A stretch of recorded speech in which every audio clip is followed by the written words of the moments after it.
ఇది ప్రోమోటివ్ అనాలిసిస్. అలాగే నామినేషన్కి సంబంధించి ఆ లిస్ట్కి సంబంధించిన ఒక అప్డేట్ కూడా ఉంది. Let's start. హాయ్ ఫ్రెండ్స్, నా పేరు Anand. Welcome to topics. So ముందుగా మీరు ఈ వీడియో లైక్ చేసి సబ్స్క్రైబ్ చేసుకోవాలి. ఎవరైనా చూస్తుంటే సబ్స్క్రైబ్ చేసుకోండి. 75K మీ అందరి సపోర్ట్తో మనం అట్లీస్ట్ 2-3 రోజుల్లో రీచ్ అయిపోదాం, మీ అందరూ సపోర్ట్ చేస్తే.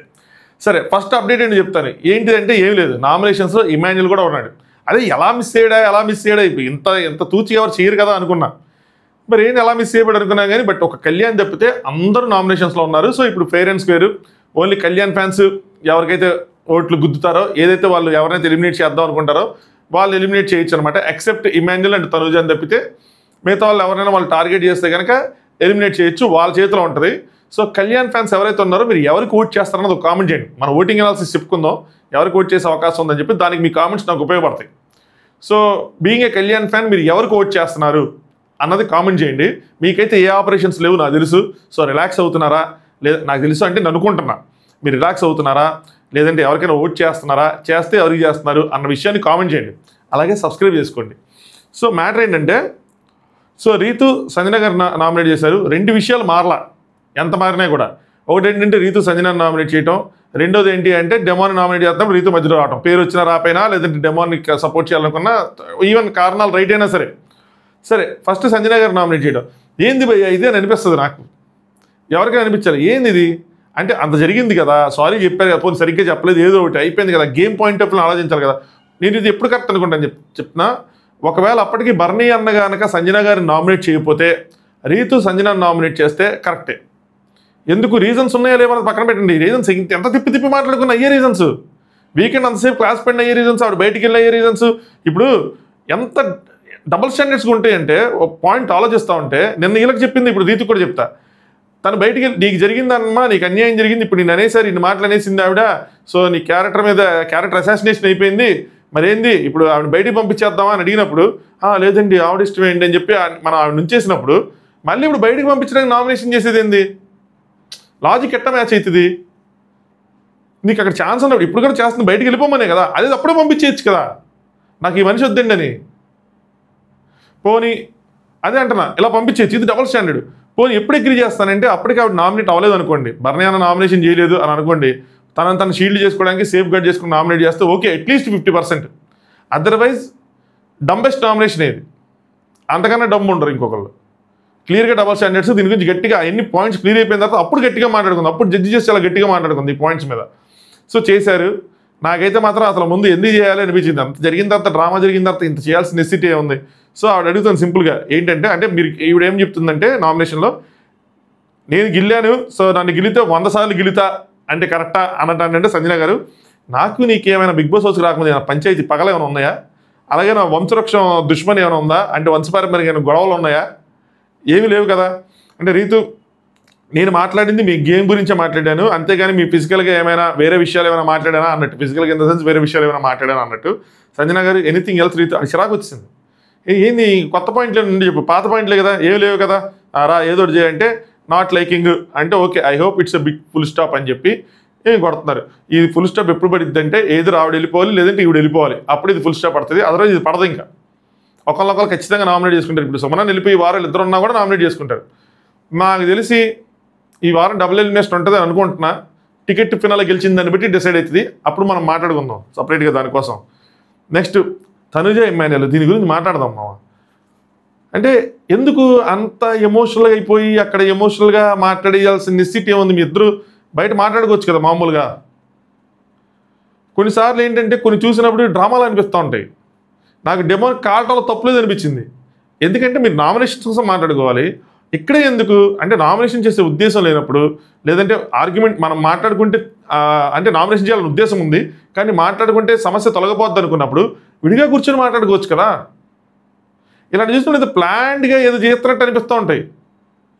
మనిద్దరం కనిపిద్దామనో లేదంటే ఇంకోటనో అంత ఎమోషను. అలాంటప్పుడు మీరు అసలు మాట్లాడుకున్నారు, అయిపోయింది, షేక్ హ్యాండ్ ఇచ్చుకున్నారు, వద్దు ఇంకొద్దు, కలిసి చేసుకుందాం, అన్నీ చూసుకుందాం, ఇంకా నేను అసలు డిస్టర్బ్ అవ్వద్దు మైండ్లో నా వల్ల అని చెప్పి అనుకున్నప్పుడు దాని తర్వాత మళ్ళీ ఇమాన్యుల్ వచ్చి నామినేట్ చేయటం, ఇవి హట్ అయింది అందానికి నేను డిజగ్రీ చేయను. ఆబ్వియస్గా హట్ అవుతారు ఇమాన్యుల్ వచ్చి నామినేషన్ చేస్తే. ఇమాన్యుల్ ఏమో అవినాష్ అన్న చెప్పిన పాయింట్ పెట్టి ఆయన అసలు బిగ్ బాస్ చూస్తారో లేదో కూడా తెలియదు నాకు. సింపుల్గా పెట్టేసి నీకెవరు చూసుకో, ఎవరు టార్గెట్ చూసుకో, ఈయన చేయాలి నామినేషన్ అని చెప్పి వెళ్ళటం, ఈయన నామినేషన్ చేయటం ఏ రీజన్స్ లేకుండా ఆవిడ హట్ అవటం, ఇప్పుడు తిరిగి వచ్చి చేయటం. మీరు కలిసిపోయారు, పాయింట్లో అయిపోయిన తర్వాత ఇది ఎందుకు మళ్ళీ ఇక్కడికి వచ్చి ఎందుకు ఎమోషనల్ అవ్వాలి? అదే మీరు విడిగా మాట్లాడుకుని సమస్య తీరిపోద్ది అనుకున్నప్పుడు వీకెండ్ ఎపిసోడ్ అయిపోయిన తర్వాత బ్యాక్ స్టాప్ జరిగిన తర్వాత ఇద్దరు కూర్చొని మాట్లాడుకుంటే అయిపోద్ది కదా. ఏంటో నాకేమైనా అనిపిస్తే నా మైండ్లో ఏదైనా తిరుగుతా ఉంటే నేను వాడితోనే చెప్పుకుంటాను, ఎందుకంటే వాడే కదా నా ఫ్రెండ్ అని చెప్పి. ఇప్పుడు నామినేషన్లో ఎందుకు అంటే నేను ఫ్రెండే, నేనేం కాదన్ను, బయట మాట్లాడుకుంటే అయిపోద్ది కదా. హిమేనలు నువ్వు ఎంత ట్రూగా ఉన్నావో నేను నీ విషయంలో అంతే ట్రూగా ఉన్నా, అది నీకు ఎందుకు తెలియటం లేదు? నేనే ఎమోషన్స్ చూపిస్తాను, నువ్వే ఎమోషన్స్ చూపిస్తాను, నువ్వే ఎమోషన్స్ చూపిస్తాను, నేను ఎమోషన్స్ చూపిస్తాను, నీకు ఎందుకు అర్థం కావట్లేదు? అదే నన్ను హట్ చేస్తుంది. నువ్వు నా ఫ్రెండే కాదురా అనేసో నా మొహం మీద అని చెప్పి దాని తర్వాత మాట్లాడుకున్నారు, తీరిపోయింది, అంతా అయిపోయింది కదా బ్రో. నువ్వు మళ్ళీ ఎందుకు నామినేట్ చేసావు? గేమ్ పాయింట్ ఆఫ్ వ్యూలో చేసావు. ఆవిడ హట్ అయ్యారు. అంటే గేమ్ పాయింట్లు చేశారంటే రైవలరీ కోసం చేశారు. తనుజ నువ్వేమనంటే దాని నుంచి నేను బయటికి రావడానికి నాకు టైం పెట్టేస్తుంది తనుజ, ప్లీజ్ మన ఇద్దరు కూడా వద్దు అని చెప్పాను ఆ రోజు. మరి చెప్పిన అయినవి మళ్ళీ ఎందుకు నామినేషన్ చేయటం లాస్ట్ వారం నాకు అర్థం కాలేదు. చేయకుండా ఉండంటే బాగానే ఉండేవాళ్ళు కదా. యాక్చువల్గా అంత బాగుండట్లేదు, అంత క్లోజ్గా ఉండట్లేదు, ఇప్పుడు ఉన్నంత అంత బాండింగ్ లేదు, స్టార్టింగ్లో ఉన్నంత లేదు. ఏదైనా గేమ్ అనేది మనం గెలాలి అనుకున్నప్పుడు ఆ రైవల్ రన్ ఉంటుంది, మళ్ళీ బయటికి వెళ్ళాక నార్మల్ అయిపోతారు. సో అలాగైతే మరి అటైనా ఉండండి, లేదంటే ఇటైనా ఉండండి, ఆ రైవల్రీనా మెయింటైన్ చేయండి, కొంచెం అంటే అంటున్నట్టు ముట్టి ముట్టినట్టు. మళ్ళీ ఇక్కడికి వచ్చి మళ్ళీ ఎమోషన్స్ చూపిస్తే కనెక్ట్ అవ్వాలంటే ఎట్ట కనెక్ట్ అవుతాం ఎమోషన్స్కి? అటుంటే కనెక్ట్ అవుతాం. క్లోజ్గా ఉంటాం, ఇద్దరు నామినేషన్ చేసుకుంటే ఏదో తప్పు జరిగింది నామినేషన్ చేసుకుంటే అయ్యో అని అనుకుంటాం. రైవల్రీ మెయింటైన్ చేయాలనుకుంటాం, మళ్ళీ చేయలేక ఇచ్చేయటం అది చేయటం ఇచ్చేయటం, రెండు పడవ మీద కాలేస్తా ఉంటే. తను నేను ఎప్పటికీ చెప్తాను నువ్వు నా ఫ్రెండే అని చెప్పి, కానీ నామినేషన్ చేయడం విరమించుకుని అందులోంచి. తనుజ గారు నా ఫస్ట్ నామినేషన్ డెమాన్ అనగానే డెమాన్ అంటే ఎప్పటిదాకా జోక్ చేసుకున్నారు, ఇదంతా ఎవరికైనా కాలుతుంది అక్కడ. అంత ఎమోషనల్, అంత నామినేషన్ పాయింట్ ఏదో డిస్కస్ చేసుకుని అంత ఎమోషనల్ అయిపోయి తర్వాత వచ్చి నా ఫస్ట్ నామినేషన్ డెమాన్ అంటే ఆ డెమాన్ ప్లేస్లో ఎవరికన్నా కాలుతుంది, తప్పే లేదనిపించింది నాకు. అండ్ ఇప్పుడు జోక్ చేసుకునేది అంటే తనుజ గారు జోకు గీకు అది బిగ్ బాస్ చెప్తారు, అది నువ్వు చెప్పాల్సిన అవసరం లేదంటే నాకు జోక్ అనిపించింది. మీరు అంత అంటే మీరు నామినేషన్ పాయింట్లు పెట్టుకుని నామినేషన్ చేసుకోకుండా ఇక్కడ మీరు ఎమోషన్ చూపించుకుంటే పక్కన కరెక్ట్గా ఉంటుంది, ఏంది ఇది అని చెప్పి. అంటే మీరు అంత చేసుకుని మళ్ళీ వచ్చి నా మీదకి వస్తారు ఏంటని అంటే జోక్ అయితే నవ్వు అంట ఇవిడ. సరే నామినేషన్ పాయింట్ ఏంటంటే తనుజ గారి నామినేషన్ పాయింట్ మాత్రం కరెక్ట్గానే ఉంది. ఏంటిదంటే గేమ్ని టీం కోసం కాదు మనిషి కోసం ఆడాను అనేసి నువ్వు అన్నావు, కరెక్ట్ కాదని చెప్పి. అది ఎందుకు మరి డెమోన్ కన్ఫ్యూజ్ అయ్యాడు నాకు అర్థం కదా. అది టీమ్ గేమే, బ్లూ వర్సెస్ రెడ్ అని చెప్పి నీట్గా ఇచ్చి టీమ్స్గా డివైడ్ చేసిన తర్వాత తనుజ చేత డివైడ్ చేసిన తర్వాత అది టీమ్ గేమే. మరి డెమోన్కి ఆ క్లారిటీ ఎందుకు మిస్ అయింది అర్థం కాల. మరి డెమోన్ అడిగినప్పుడు ఇమాయిల్ అడిగినప్పుడు మరి ఇమాయిల్ ఆ క్లారిటీ ఎందుకు లేదు నాకు అర్థం కాల. మేబీ ఆ టైంకి అప్పుడు చూసుకుందాలి అనుకుని ఉంటారు, ఏదైనా మన స్వార్థం కోసం ఆలోచించుకుని ఉంటారు. సో తనుజ పాయింట్ రైటే, టీం అన్నప్పుడు టీం కోసం ఆడాలి కానీ మనిషి కోసం ఆడితే ఎలాగా అని చెప్పి. ఇందులో నీకేం ఎఫెక్ట్ అవుతుంది అని మీరు అడిగితే తనకేం ఎఫెక్ట్ అవుతుందంటే దీని డెమోన్ ఏమిటంటే నేను ఫస్ట్ కెప్టెన్గా చూడాలనుకున్నది అప్పటిదాకా అవ్వంది రీతు. సో అందుకోసం చెప్పండి ఆ పాయింట్ దాకా అవ్వలేదు కాబట్టి రీతు అంటే తనుజ గారు ఏమంటారంటే టీం కోసం ఆడలేదు నువ్వు, అవునా అంటే అవును అని చెప్పి. నేను టీముని సపోర్ట్ చేయను, రీతు ఉందని చెప్పి నేను రీతుకే సపోర్ట్ చేస్తానని నువ్వు చెప్తే మాకు ప్రాబ్లం అయింది కదా. అంటే ఒకవేళ కనుక మీరు మా టీంలో ఉండి టీమ్ గేమ్స్ ఆడితే నువ్వు టీం కోసం సపోర్ట్ చేయకుండా ఎదుటిగా రీతు ఉందని చెప్పి నువ్వు రీతు కోసం సపోర్ట్ చేసుకుని వెళ్ళిపోతే మాకు దెబ్బడిపోద్ది కదా. పాయింట్ రైటే. సో ఆ విధంగా వాళ్ళకి దెబ్బడుతుంది, అలా రైస్ చేశారన్నమాట దాన్ని. ఇంకా రీతు వచ్చింది మధ్యలో కొన్ని మారవని చెప్పాను కదా, అందులో నామినేషన్ సంజన గారి నామినేషన్ పాయింట్ మారకపోతే రెండో పాయింట్ రీతు రావటం. సో ఇక్కడ రీతు తీసుకోకపోయినా ఏం జరిగినా సరే పవన్ కోసం ఏదైనా సరే స్టాండ్ తీసుకుని ఇక్కడ వస్తారు. ఎంత రైతు ఆవిడ రావడం ఏంటి అన్నది మనం నామినేషన్స్ వస్తే అర్థమైంది. దొంగల టాస్క్లో వేరేగా ఉన్నాడు కదా, అప్పుడు నాకు డబ్బులు ఇచ్చాడా? అప్పుడు మీరు ఇచ్చారుగా. ఒకరికొకరు ఆడుకుంటున్నారు, మీరు టీమ్స్లో ఉన్న టీమ్స్లో లేకపోయినా సరే ఆయన మీకు డబ్బులు ఎందుకు ఇవ్వలేదంటే ఆయన దగ్గరే లేవు కాబట్టి. ఆయన దగ్గర ఒక 5,000 ఉండింటే కనుక మీకు 1,000 రూపాయలు ఇచ్చేవాడు ఈజీగా, తన కనుక అవుతాను అనుకున్నప్పుడు. నా కోసం వాళ్ళు అది చేశారు వీళ్ళు ఇది చేశారు, నేనేం కాకుండా ఇక్కడ ఉన్నానా అంటే ఉన్నారు. అదే సారీ లేదు, మీరు ఏదో చేశారు, మీరు గేమ్ ఆడారు కాబట్టి మీరు ఉన్నారు, బట్ వేరే వాళ్ళు కూడా చేస్తున్నారు, అది మీకన్నా కూడా వాళ్ళని ఎఫెక్ట్ చేస్తుంది అన్నది వాళ్ళ పాయింట్. తీసుకోవడానికి కొంచెం ఇబ్బందిగా ఉన్నా అంతే, అది సపోర్ట్తో నడుస్తున్నప్పుడు ఆ సపోర్ట్ని పాయింట్అవుట్ చేస్తారు, మీరు డిపెండ్ చేసుకుంటారు, రెండు అవ్వకుండా ఉండవు. సో ఆ విధంగా తనుజ వర్సెస్ రీతు. సో రీతులో నాకు నచ్చే ఒక పాయింట్ చెప్తాను చూడండి, అదేంటి అంటే తనకి తప్పు అనిపిస్తే, తనకు నష్టం జరుగుతుంది అనిపిస్తే ఎదురుగా ఎవరున్నా కూడా తన స్టాండ్ తను తీసుకుని తను ఎదిరించింది. డే 1 నుంచి గమనిస్తున్నా ఇది. ఇప్పుడు తనుజ తనకి చాలా ఫేవర్ చేసింది, సరేనా? ఏ విషయంలో తనకి ఏమంటారు, ఒక వారం నామినేషన్ నుంచి సేవ్ చేయటం, లేదంటే ఆ వారం తనకి డేంజర్ అయ్యేది. ఏదైనా సార్ తనకు అండగా ఉండటం, ఎమోషన్స్ టైంలో వాదార్చడం, దగ్గర ఉండటం అన్నీ చేస్తున్నారు. అయినా కూడా తనుజానే కదా వదిలేద్దాం అని వదల, తన స్టాండ్ తను తీసుకుని మాట్లాడింది. రీతిలో ఉన్న మంచి క్వాలిటీ ఇది బిగ్ బాస్కి సంబంధించి. స్టాండ్ మాత్రం ప్రాపర్గా తీసుకుంటారు. ఆవిడకి సంబంధించిన విషయాలు కానీ ఈవెన్ తనకు నచ్చిన వాళ్ళ విషయాల మీద కానీ ప్రాపర్గా స్టాండ్ తీసుకుంటారు, గట్టిగా తీసుకుంటారు. ఎదురుగా ఎవరన్నా సరే వాళ్ళు ఏం చేసినా సరే స్టార్టింగ్ ఆఫ్ ద వీక్స్ బర్నియానికి అగైనెస్ట్ దగ్గర నుంచి ఇప్పటిదాకా మంచి క్వాలిటీ అది.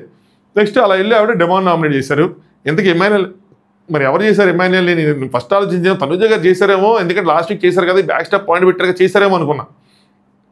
డెమాన్ టీం అంటే టీం కోసమే ఆడతా గుర్తుపెట్టుకో అని చెప్పి అంటే ఇంకో అలా అనుకోక అది టీం కాదని అనుకున్నాడు కాబట్టి ఆయన అనాలిసిస్లో అయినా, బట్ టీం అంటే టీం కోసం ఆడతా గుర్తుపెట్టుకో అంటే ఈవిడ ముందు నీ కోసం ఆడు అని చెప్పి కొట్టారు. ఆయన కోసమే ఆడుతున్నాడు అంటే ఆ కెప్టెన్సీ టాస్క్ మాత్రం వదిలేసాడులేండి. కొంచెం ఫైట్ చేసి అది చేసి ఇది చేసి మ్యానిపులేట్ చేస్తే చేయొచ్చు కానీ చెప్పాడు కదా, అంటే రీతిలోనే ప్రయారిటీ అని చెప్పినప్పుడు ఇంకేం చేస్తారు. సో టీ నీ కోసం ఆడు అని చెప్పి కొట్టారు. బట్ దాని తర్వాత ఆయన దానికి ముందో దాని తర్వాత ఆయన ఛాలెంజ్ చేశాడు. చూద్దాం. ఇక్కడ భయ్య ఓవర్ కాన్ఫిడెన్స్ అని అంటే ఒక మాట చెప్తాను చూడండి. ఇది ఇందాక కామెంట్గా వచ్చింది, ఏమంది ఓవర్ కాన్ఫిడెన్స్ అని చాలా కామెంట్స్ వస్తాయని చెప్తున్నా. నేను ఎలా డిఫైన్ చేస్తాను సార్ కాన్ఫిడెన్స్ ఓవర్ కాన్ఫిడెన్స్ అని? ఎవరైనా ఎదురు చెప్పారనుకోండి, ఇప్పుడు నేను 75,000 ఎట్టాగానే ఈ వారం కొడతా మావా అని చెప్పాను అనుకోండి, ఇది కాన్ఫిడెన్స్ ఓవర్ కాన్ఫిడెన్స్ అంటే నేను ఎప్పుడు చెప్పను. ఎందుకు తెలుసా? అది అయ్యేదాకా ఎవరికి తెలియదు కాబట్టి. కొంతమందికి అనిపిస్తుంది ఇది ఓవర్ కాన్ఫిడెన్స్ అని, కొంతమందికి కాన్ఫిడెంట్గా ఉన్నాడు అనిపిస్తుంది. ఒకవేళ కనుక చెప్పిన టైంలో అది అయిపోయింది అనుకో, అప్పుడు ఏమంటారు తెలుసా, ఆడు చెప్పి మరీ కొట్టాడరా, ఆడి కాన్ఫిడెన్స్ నెక్స్ట్ లెవెల్ అంటారు. అది అవ్వలేదు అనుకో, ఓవర్ కాన్ఫిడెంట్ కూడా అవ్వలేదు అంటారు. సో అయిన తర్వాత తెలుస్తుంది కాన్ఫిడెన్స్ ఓవర్ కాన్ఫిడెన్స్ అని. అవ్వకముందు చెప్పలేము. ఇప్పుడు అందరూ అనేది ఓవర్ కాన్ఫిడెన్స్ అని కొట్టాడు అనుకోండి, అప్పుడు మళ్ళీ మనం అంటారు చెప్పి మరీ కొట్టాడు రాడు, కాన్ఫిడెన్స్ అప్పుడే తెలిసిపోతాడు కాన్ఫిడెన్స్ ఉందా అయ్యని చెప్పి అనుకుంటాం అంటాం. సో అది మనం చెప్పలేము, అది అయిన తర్వాత కొంచెం చెప్పగలం. సో అదనమాట, జడ్జి చేసే సినిమా ఉండదు దాని మీద. ఎనీవే అంతే. సో ఇప్పటివరకు లైక్ చేయకపోతే లైక్ చేయండి, సబ్స్క్రైబ్ చేసుకోండి. దీని తర్వాత యాక్చువల్గా దీనికన్నా ముందు నేను వీడియో ఒకటి రికార్డ్ చేస్తా ఉన్నా, అదేంటంటే దివ్యాది బజ్ ఇంటర్వ్యూ చాలా బాగా వచ్చింది. సో ఇది అప్లోడ్ చేసి ఇది మీరు చూసిన ఒక 1 అవర్కి దాన్ని కూడా పెడతాను, చూడండి. మీ దగ్గర టైం ఉండి డేటా ఉండి అన్నీ ఉంటే కనుక. Okay, thanks for watching top views.